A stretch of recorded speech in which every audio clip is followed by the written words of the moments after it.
Puji Tuhan, selamat pagi Bapak Ibu, saudara-saudaraku yang dikasihi oleh Tuhan Yesus Kristus.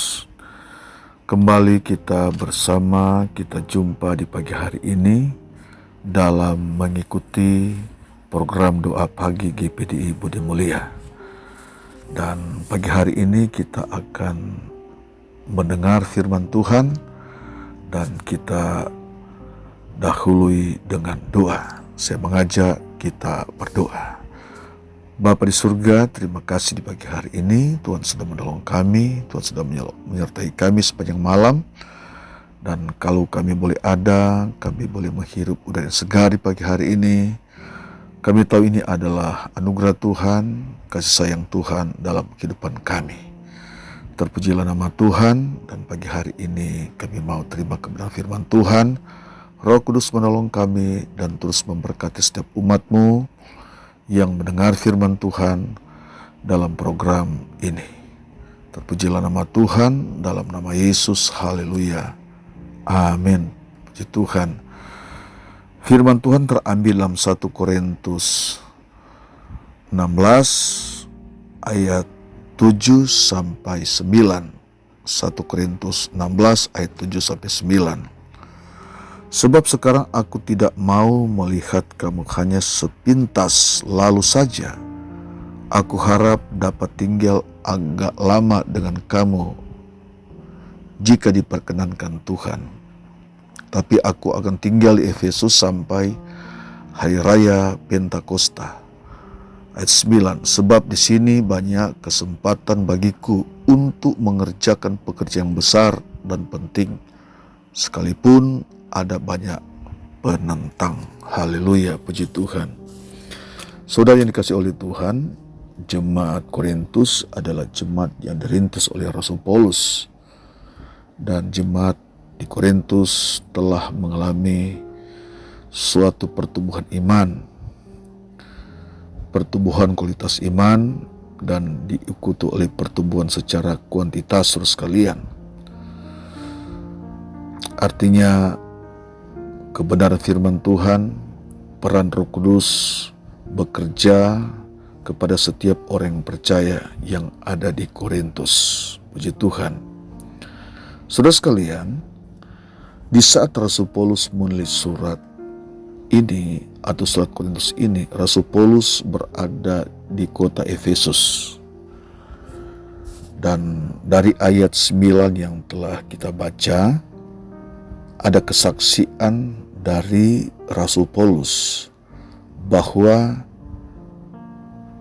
banyak kesempatan untuk mengerjakan pekerjaan yang besar dan penting, sekalipun ada banyak penentang. Jadi di saat Rasul Paulus berada di Efesus, di kota Efesus, saat memberitakan Injil ada banyak penentang. Saudara yang dikasihi Tuhan, meskipun ada tantangan, banyak yang menentang Rasul Paulus, namun terus sekalian, Rasul Paulus tidak gentar, tidak takut, dan menjadikan suatu tantangan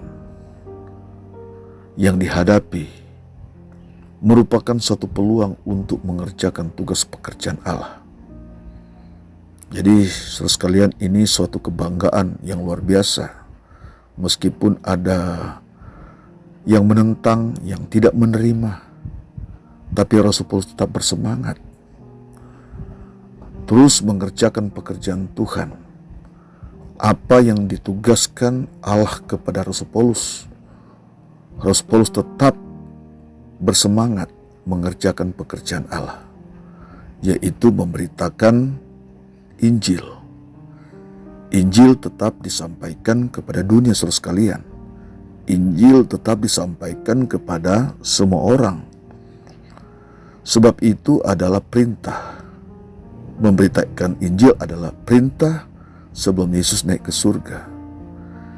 Saudara sekalian, kita ingat apa yang dikatakan Yesus kepada murid-muridnya pada waktu itu sebelum dia naik ke surga.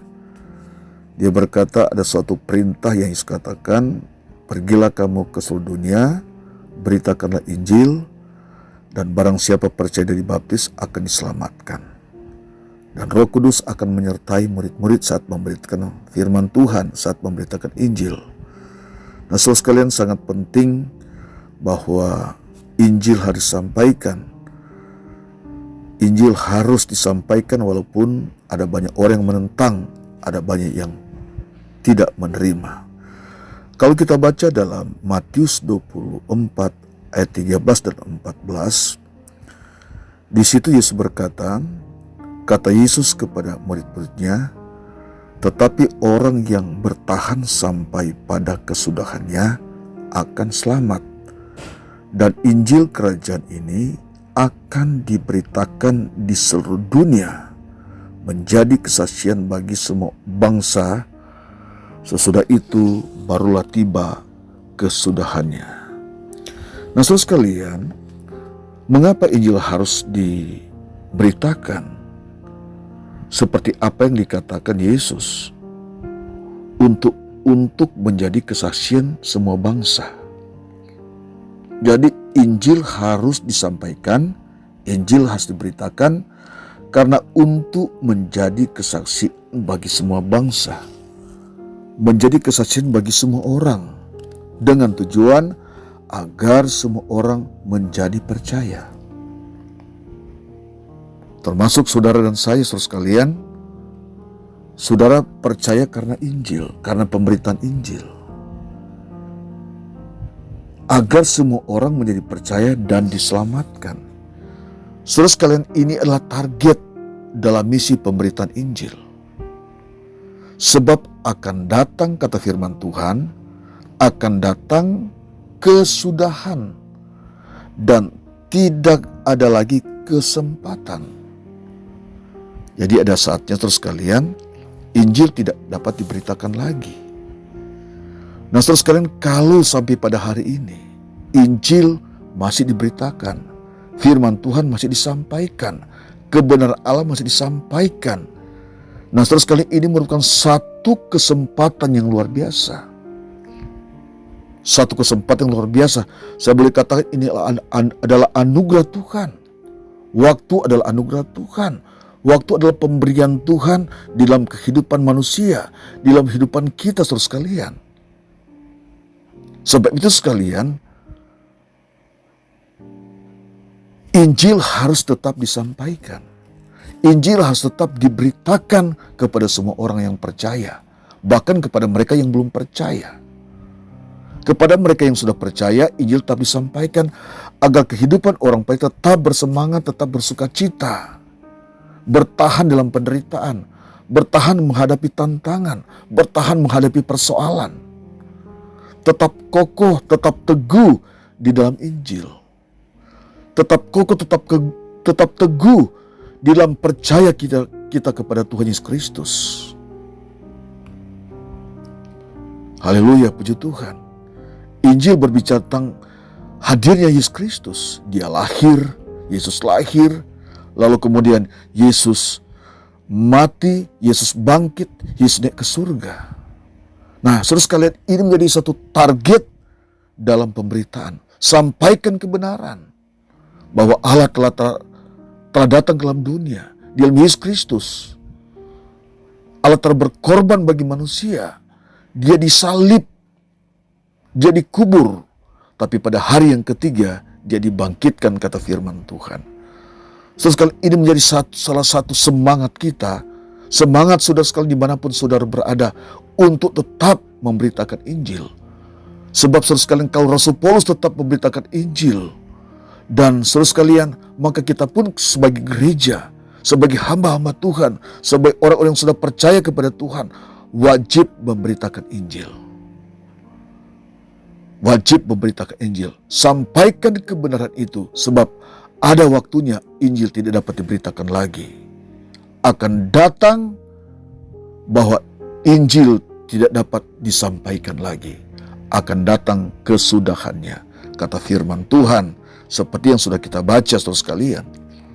Akan datang kesudahannya. Mari kita baca dalam Roma 1 ayat 16 dan 17. Mengapa Injil harus diberitakan, saudara sekalian? Roma 1 ayat 16 dan 17. Sebab aku mempunyai keyakinan, Rasul Paulus berkata, sebab aku mempunyai keyakinan yang kokoh dalam Injil, karena Injil adalah kekuatan Allah yang menyelamatkan setiap orang yang percaya. Pertama-tama orang Yahudi, tetapi juga orang Yunani. Ayat 17, sebab di dalamnya nyata kebenaran Allah yang bertolak dari iman dan memimpin kepada iman.